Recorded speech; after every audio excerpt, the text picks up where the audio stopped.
Tonight on Ctv3 News, the North witnesses two separate fatal traffic accidents. The families of the three young women who were found dead in their room at a resort in San Pedro continue to push for answers. We'll also tell you how the Belize Police Department assisted in the capture of a U.S. fugitive. And will Chester Williams accept GOB's offer to become CEO in the Ministry of Transport? These are some of the stories we have for you tonight in our newscast for Monday, March 24th, 2025. Get the most out of your internet with Centaur's ExpressNet. Are you ready to supercharge your online experience? When connecting to your Velo Mesh device, make sure you're linked to our blazing fast 5 GHz frequency. Why 5 GHz? Faster speeds at a shorter range. 5 GHz is perfect for use in smaller spaces where speed is your top priority.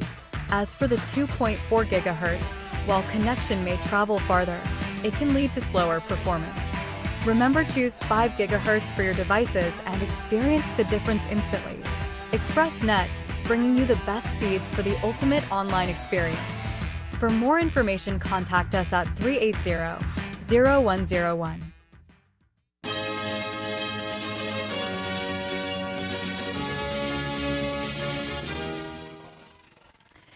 Good evening. With your news also simulcast on Fiesta FM 106.7. I am Joanna Rodriguez.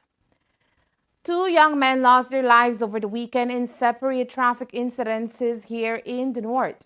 The first happened on Friday night on the Philip Golson Highway between San Roman and San Narciso Village. According to police reports, 27-year-old Jose Zapata, a resident of San Narciso, was walking on the road when he was knocked down by an unknown vehicle, which fled the scene shortly after the incident. Zapata received various head and body injuries as a result of the incident and was transported to the Corozal Community Hospital, where he succumbed to his injuries. Zapata was known in the community to be mentally challenged, and tonight police are looking for the person responsible for this heinous incident. Anyone with information that can lead police to the person responsible for this accident are asked to contact the nearest police station. The second fatality happened on Sunday evening on the August Pine Ridge Road. Official police information indicates that the incident happened shortly after 5 p.m. Initial investigation revealed that 38-year-old Bernardo Vasquez was driving a white Mazda pickup from Trinidad Village, heading towards August Pine Ridge. When upon approaching the Cenote Junction, he observed a red motorcycle coming fast in the opposite direction. Vasquez says he attempted to avoid the cycle. However, the driver swerved into his lane, causing him to drive to the extreme right. Despite his attempts, the motorcycle collided on the front left fender of the pickup. The cyclist, later identified as 33-year-old Aldair Blanco, lost control of his motorcycle and was thrown on the middle of the paved road. Blanco sustained a severe head and body injuries and died shortly after while being transported to the Northern Regional Hospital. Today we spoke to Blanco's father, who says he learned of his son's accident shortly after it occurred.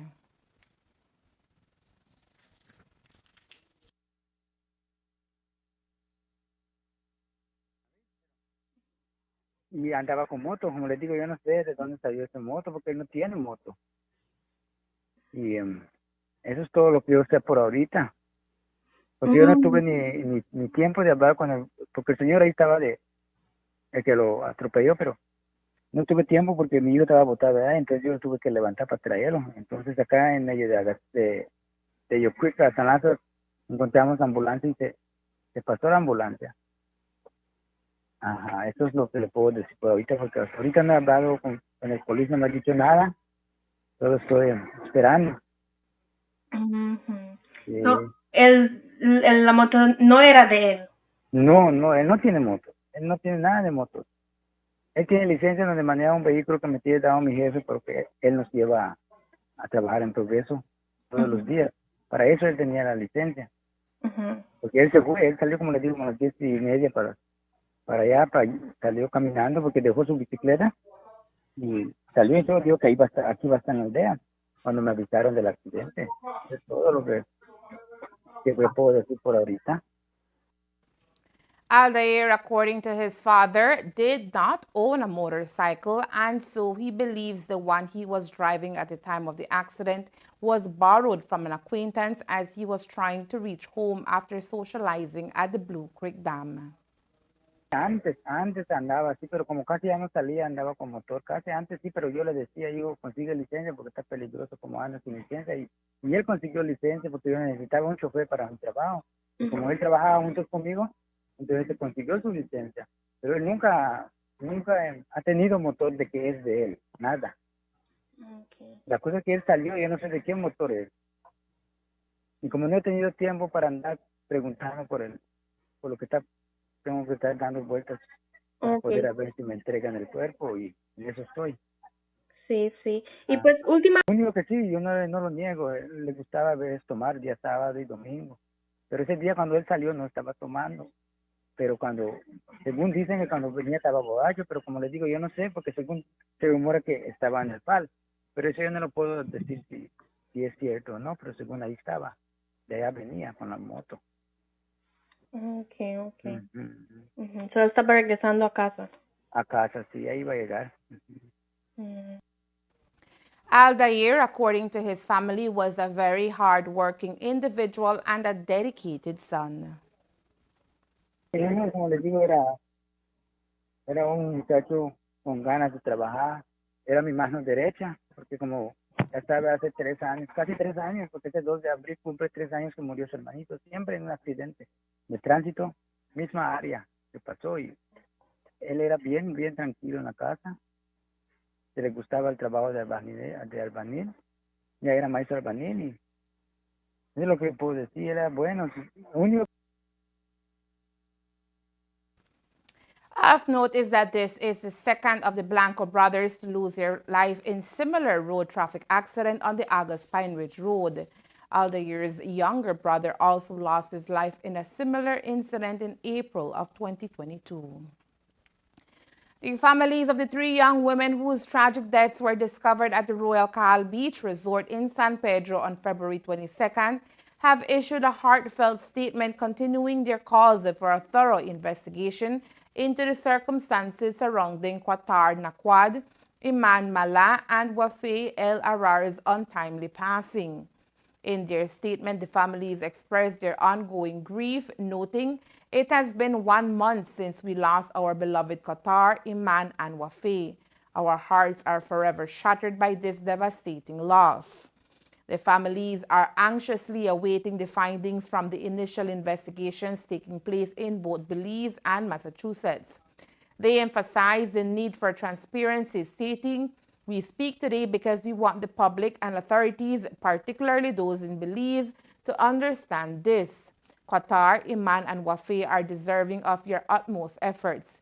They warrant a thorough and honest investigation, and we ask all those in power, both in Belize and the United States, to join us in seeking answers regarding the true nature of this tragedy."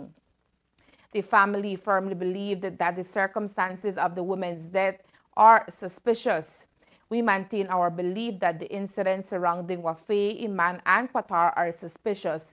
It is our hope that the authorities will dutifully complete their investigations in a timely yet comprehensive manner to ensure we uncover the full truth concerning this tragic event," they stated. Concerns have also emerged regarding reports suggesting that carbon monoxide levels at the resort may have reached dangerously high levels. The families voiced their alarm over these revelations, stating, "We are profoundly troubled by reports suggesting elevated carbon monoxide levels in the hotel and the resort's sudden closure without a public explanation." Last week, Police Commissioner Chester Williams informed reporters that additional testing at the hotel was arranged. This decision followed feedback from former guests who reported detecting carbon monoxide during their stays. The department is still waiting for those results, according to Williams. but we had given a timeline of within a month time to get the toxicology report. Remember, we're not the ones who is performing the test. The test is done by a lab in the U.S. And certainly the lab in the U.S. do have their commitment as well. We have paid for the services to be expedited, so we paid for the quickest way. But even though we paid for the quickest way, I guess due to the volume of work that they have not been able to do it.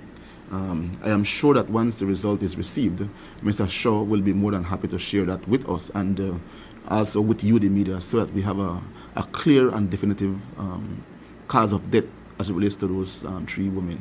The department has kept constant communication with the family? I don't think so. I was the one who communicated with them initially, and since then I have not done so. But I don't know if BTB is in communication with them, because I know that they had created some link between them and the BTB that would keep them up to date, as well as the U.S. Embassy.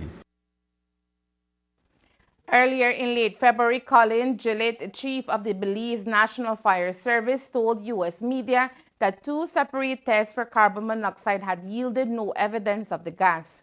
According to Williams, when the testing was done, all protocols were followed. There are certain protocols that needed to have been observed before the test was done. Those protocols were observed, and so I do believe that the last test that was done by the Fire Department and the Department of Environment would be able to determine if in fact there were carbon monoxide in the room. As I said before, that we have not received a written response from the Fire Department or the Department of Environment as it relates to the last test that was done there about 2 weeks ago. Minister of Tourism Anthony Mahler confirmed last Wednesday that the resort's closure was a voluntary measure taken due to property-related issues. Mahler also clarified that toxicology tests are still underway to ascertain the cause of death, including the potential link to carbon monoxide exposure. The families have expressed that the resort's sudden closure in early March is deeply alarming and are demanding a clear explanation for this action. We respectfully urge management of the resort and Belizean authorities to provide any information they possess without delay. Coming up next, a man from San Pedro is accused of raping a U.S. tourist. Stay tuned. Escape to paradise. Centaur is giving you the chance to win an unforgettable getaway at the breathtaking Orchid Bay Resort. Picture this: a stunning beach and a relaxing poolside retreat. One lucky winner will enjoy an overnight stay for 2, plus a delicious breakfast, all courtesy of Orchid Bay Resort. How to enter? Sign up for any Centaur service or stay up to date with your payments for a chance to win. Live raffle draw on April 16th on Despierta Belize show. Enter now to win with Centaur.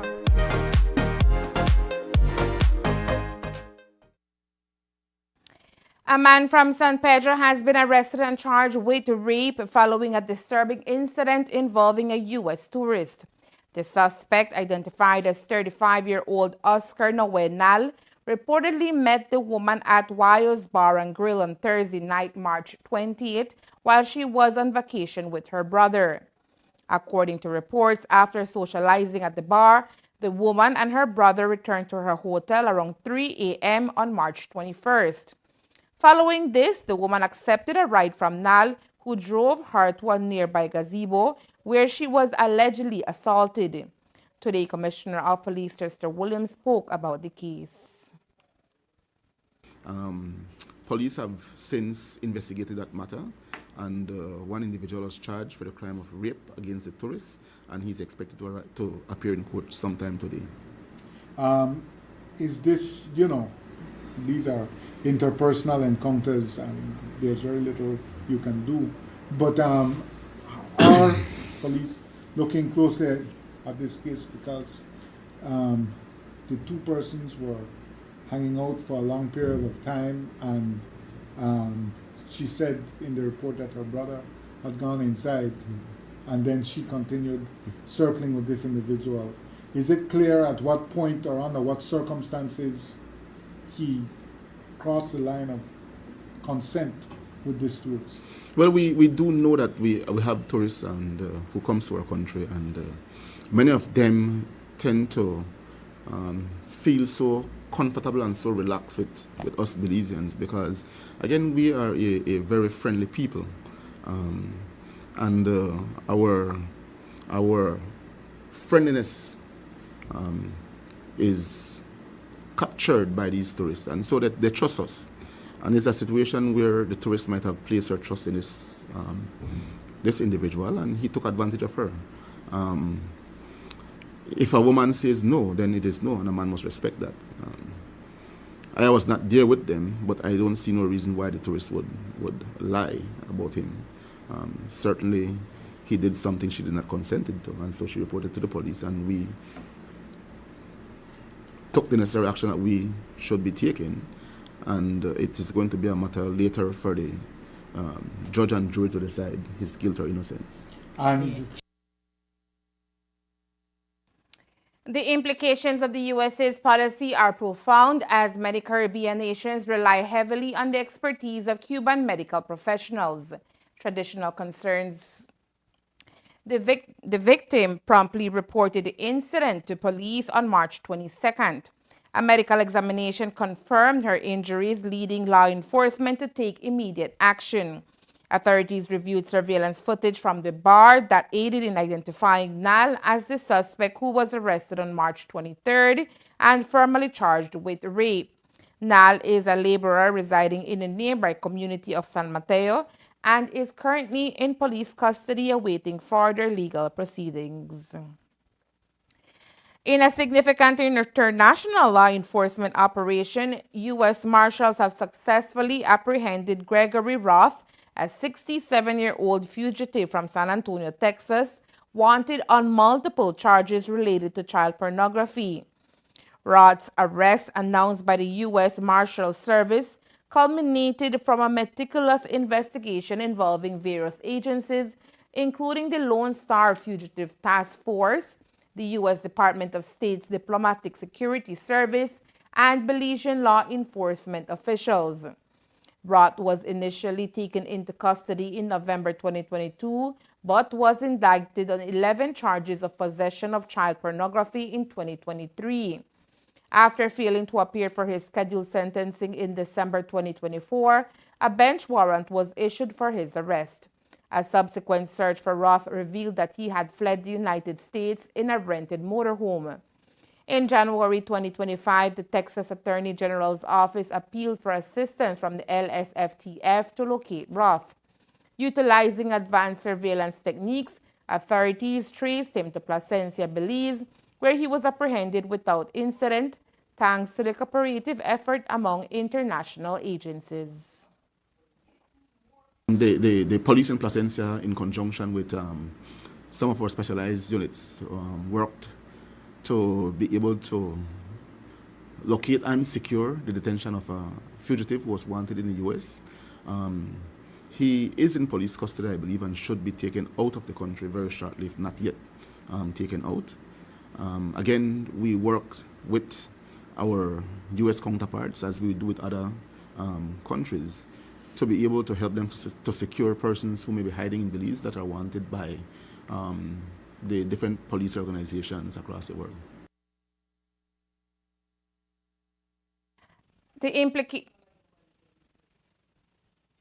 As Roth awaits extradition to Bexar County, Texas, the U.S. Marshal Service urges the public to assist in the fight against crime by reporting any information on fugitives' whereabouts to local offices or the U.S. Marshal Service Communication Center.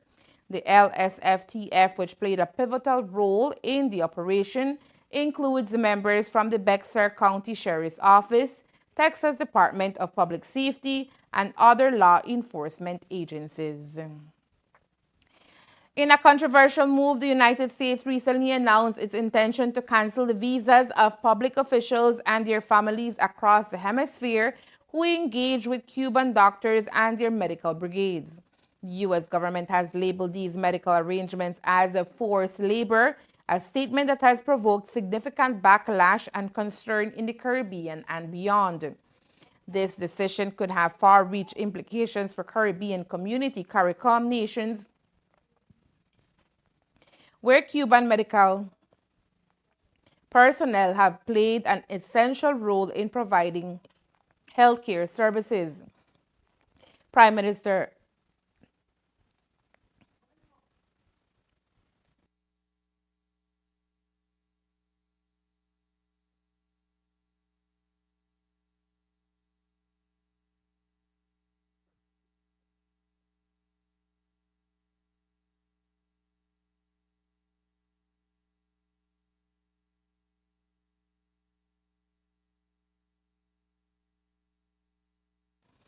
This decision could have far-reaching implications for Caribbean community CARICOM nations, where Cuban medical personnel have long played an essential role in providing healthcare services. Prime Minister Ralph Gonzalez of St. Vincent and the Grenadines has taken a bold stand against the U.S. policy. He expressed his unwavering support for Cuban doctors and stated, "They can take my visa now. I stand by the Cuban doctors for the service they provide to our people." Gonsalves's comments reflect a growing sentiment among several CARICOM leaders who view the U.S.'s stance as an infringement on their sovereign right to seek medical assistance and prioritize the health of their citizens. As the news reverberates throughout the region, the reaction from other CARICOM nations varies. Here in Belize, the Minister of Health and Wellness told the media on Friday he is concerned with the decisions being made. The Cuban people have assisted Belize for many, many, many decades. In fact, they are here in this country providing a service to our very rural population.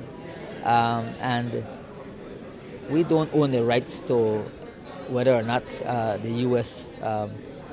Issues or grants or denies of a person's visa. That's the right of the United States government. I don't want to get into that diplomatic issue, but all I can say is that I know that Belize continues to enjoy the relationship we had with Cuba. We also have a good relationship with the United States of America, and I'm very sure that through our Foreign Affairs Ministry they are working out and having the discussions with the U.S. government in terms of clearing up some of the making clarification as to some of the concerns that the U.S. government had as it relates to the area of what they're claiming human trafficking in terms of the Cuban nationals. But are you concerned for your own visa or that of your family? Because I'm a Belizean and a Belizean first. I live in Belize. That's where my love is. And so my focus is to ensure that our Belizean people can continue to benefit from the work that we're doing as a government. Whether or not I travel the U.S. is it's far from the most important issue in my life. Do you consider it forced labor? Well, these people come to Belize and they get paid a salary to them. We don't pay the government of Cuba. Remember, that is one of the big issues, I think. But these Cuban doctors get paid a salary in Belize to their own personal accounts that they have in Belize. And so I don't see where that is forced labor, but people coming to provide a service and being remunerated in Belize for that service. The implications of the U.S.'s policy are profound, as many Caribbean nations rely heavily on the expertise of Cuban medical professionals. Traditional concerns over the disruptions to healthcare delivery and the possible exodus of skilled doctors from the region are now compounded with legal and diplomatic uncertainties regarding visa statuses for officials who support such initiatives. Since last week, there have been a lot of talks about Commissioner of Police Chester Williams' upcoming departure as Commissioner to take up the role of CEO in the Ministry of Transport. Today, during the Police Department's weekly press briefing, Compo Williams shared that while the move to CEO has not yet been finalized, he has been preparing the department to ensure a smooth transition for the incoming police commissioner. I know that, yes, there is something in the making, and hopefully we should be able to finalize this week. And once that is done, then I will be able to speak to you in respect of that. But I can certainly say that I am willing and prepared to serve in whatever way the Prime Minister sees it fit for me to serve. If it is that I go to the to the Ministry of Transport as a CEO. There's a lot that I know my expertise can take to the ministry with a view to enhance road safety across this country. Last year we had over 100 traffic fatalities on our highways, and that certainly is unacceptable. So we need to do a lot in terms of making our highways safer for all our road users, and that is going to be my number one priority if I'm to move over to the Ministry of Transport as a CEO. During his tenure as commissioner, Williams says there is much he is proud to have accomplished, particularly as it relates to the reduction in murder rates in the past few years. At age 17, I joined the ranks of the Belize Police Force then, and so that is all I know. I have certainly worked tirelessly over the years with a view to try and achieve what I have achieved so far. And I can say to you that I have encountered many setbacks. Jules will tell you in 2008 what happened to me. I went to hell and back, but I remained steadfast in what I wanted to do, and I was able to go to law school against all odds, qualified myself, and then return. And since I became the Commissioner of Police, there's a lot that I can say I'm proud of. And I was not able to achieve them alone. I have to give credit to my team. We work together, even though at times there is backbiting, there is infighting, but that comes with any organization. You can't expect to have a smooth sail through anything, especially when you have people behind you who are ambitious. There are always going to be those who will backbite. And so I learned to work with that and do not allow those things to hinder my path or what I have to do to keep this country safe. But we certainly did a lot. If you look right across from this building, you can see the Comstat office. I'm extremely proud of that achievement. There are several things I can list out, but I will leave that for when the official day comes. And while he would not confirm his transition to the Ministry of Transport, Williams says he is committed to prioritizing his new responsibilities in that ministry. That more than likely, I will leave office, and I told them that they need to show their support behind the person who is going to be appointed Commissioner of Police when I leave. I explained to them the importance of them supporting the new commissioner.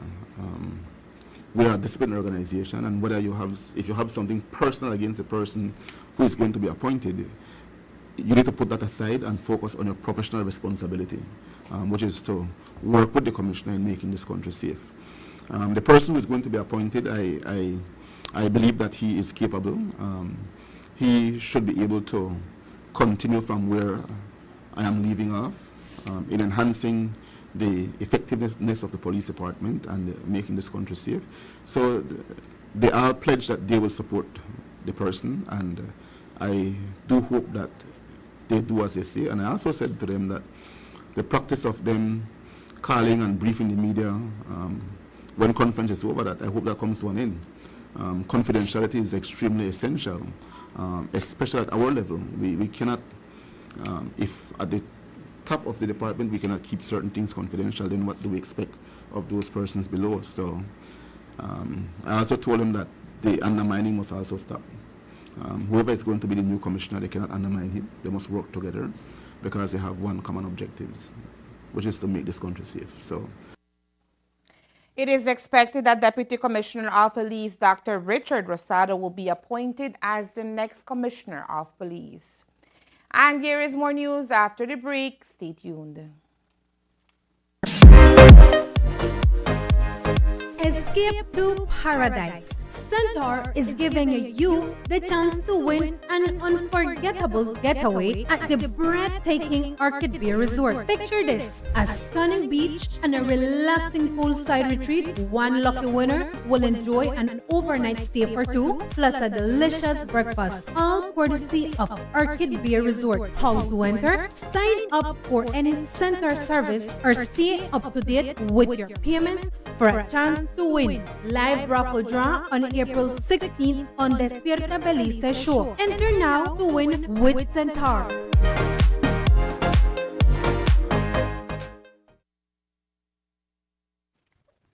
Despite significant advancements in medical science and public health over the past few decades, tuberculosis (TB) remains one of the deadliest infectious diseases, claiming millions of lives worldwide annually. On this World TB Day, the Ministry of Health and Wellness, MOHW, in Belize, along with global health leaders, emphasizes the urgent need to eradicate this formidable adversary. Echoing this year's theme, Yes, We Can End TB, Commit, Invest, Deliver. The World Health Organization, WHO, characterizes TB as a contagious disease caused by the bacterium Mycobacterium tuberculosis, primarily affecting the lungs but also capable of spreading to other vital organs such as the kidneys, brains, and spine. The disease is transmitted through the air when an individual with active TB coughs, sneezes, or speaks, releasing tiny droplets containing the bacteria into the environment. Those who inhale these droplets can become infected. There are two stages of TB, latent and active. In the latent stage, the bacteria remains dormant without causing symptoms, and the individual is not contagious. However, in its active form, TB manifests through severe symptoms, including persistent cough, chest pain, fatigue, weight loss, fever, and night sweats. If left untreated, active TB can lead to death. Treatment is available through a long course of antibiotics, which can last up to 180 days. Yet the rise of drug-resistant forms such as multi-drug-resistant TB, MDR-TB, complicates treatment, making it more difficult and costly, as noted by the WHO. Global statistics surrounding TB are staggering. In the year 2023, alone the disease claimed 1.25 million lives and affected approximately 10.8 million individuals worldwide, underscoring its persistent danger, especially in low and middle-income countries. Fortunately, since the year 2000, concerted global efforts have saved an estimated 79 million lives. In Belize, the latest data released by the MOHW on World TB Day show concerning statistics. There were 71 new TB cases recorded in 2023, including 10 relapses and 9 associated deaths. Notably, Belize City reported the highest number of cases, with 25 males and 6 females affected. Conversely, Orange Walk was the least impacted district, with only 3 female and 4 male cases reported. A troubling trend is evident as men account for 3 out of every 4 TB cases in the country. The epidemiology unit of the MOHW, responsible for compiling health data and managing disease surveillance, is intensifying efforts to boost early detection, effective treatment, and public awareness regarding TB. Healthcare workers are receiving increased training to better combat this health crisis in communities across Belize. To educate the public about tuberculosis and promote timely screening, various health centers, including Belize City's Cleopatra White Polyclinic, Punta Gorda Community Hospital, and the Western and San Ignacio Community Hospitals, hosted information booths as part of their World TB Day outreach activities. In recent years, the conversation surrounding mental health has shifted from whispered stigma to open dialogue, elevating awareness of its profound impacts on individuals and society at large. As the world emerges from the shadows of the COVID-19 pandemic, a substantial number of people have reported declines in their mental well-being, emphasizing the urgent need to address mental health issues on both personal and systemic levels. According to the World Health Organization, WHO, Globally, approximately 1 in 8 people live with a mental disorder, with anxiety and depression being the most prevalent. Recent studies have shown alarming trends. A report published by the National Institute of Mental Health indicates that anxiety and depressive disorders surged by nearly 25% during the pandemic. The crisis has highlighted the necessity of accessible mental health services as millions grapple with feelings of isolation, uncertainty, and fear. Here in Belize, we are not isolated from the issue. For this reason, the Ministry of Health and Wellness is prioritizing on addressing mental health issues. Mental health is a key factor in this new government term, in this ministry, and to ensure that, in fact, Dr. Diaz yesterday spoke about the priority and the re-establishment and looking at the new mental health policy and strengthening that health policy because it's critical. We have to address mental health issues in this country.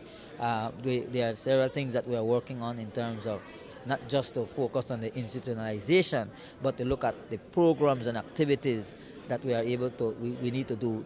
We have to ensure that the wellness side of our ministry start to become more active in terms of making people understand and be part of the different programs, because mental health is not just the notion of people being, as you will say, belongs in a home, but it's about many of us walk around this country and you might never know what is affecting him or her. And so we have to ensure that people have access to seek attention, to seek services, and that's what we're going to do in this ministry to ensure that mental health remain the focal point in our agenda.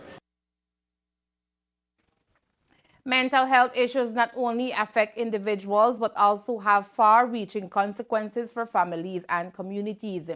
A study conducted by the American Psychological Association revealed that emotional struggles are correlated with significant disruptions in daily life, affecting productivity, relationships, and overall quality of life. For children and adolescents, mental health challenges can hinder educational attainment, leading to long-term socioeconomic consequences. And that's the news. We invite you to join us for another newscast on Tuesday, March 25th, here on Ctv3 News and Fiesta FM 106.7. Remember that to read a text version of the news, you can visit our website at ctv3belizenews.com.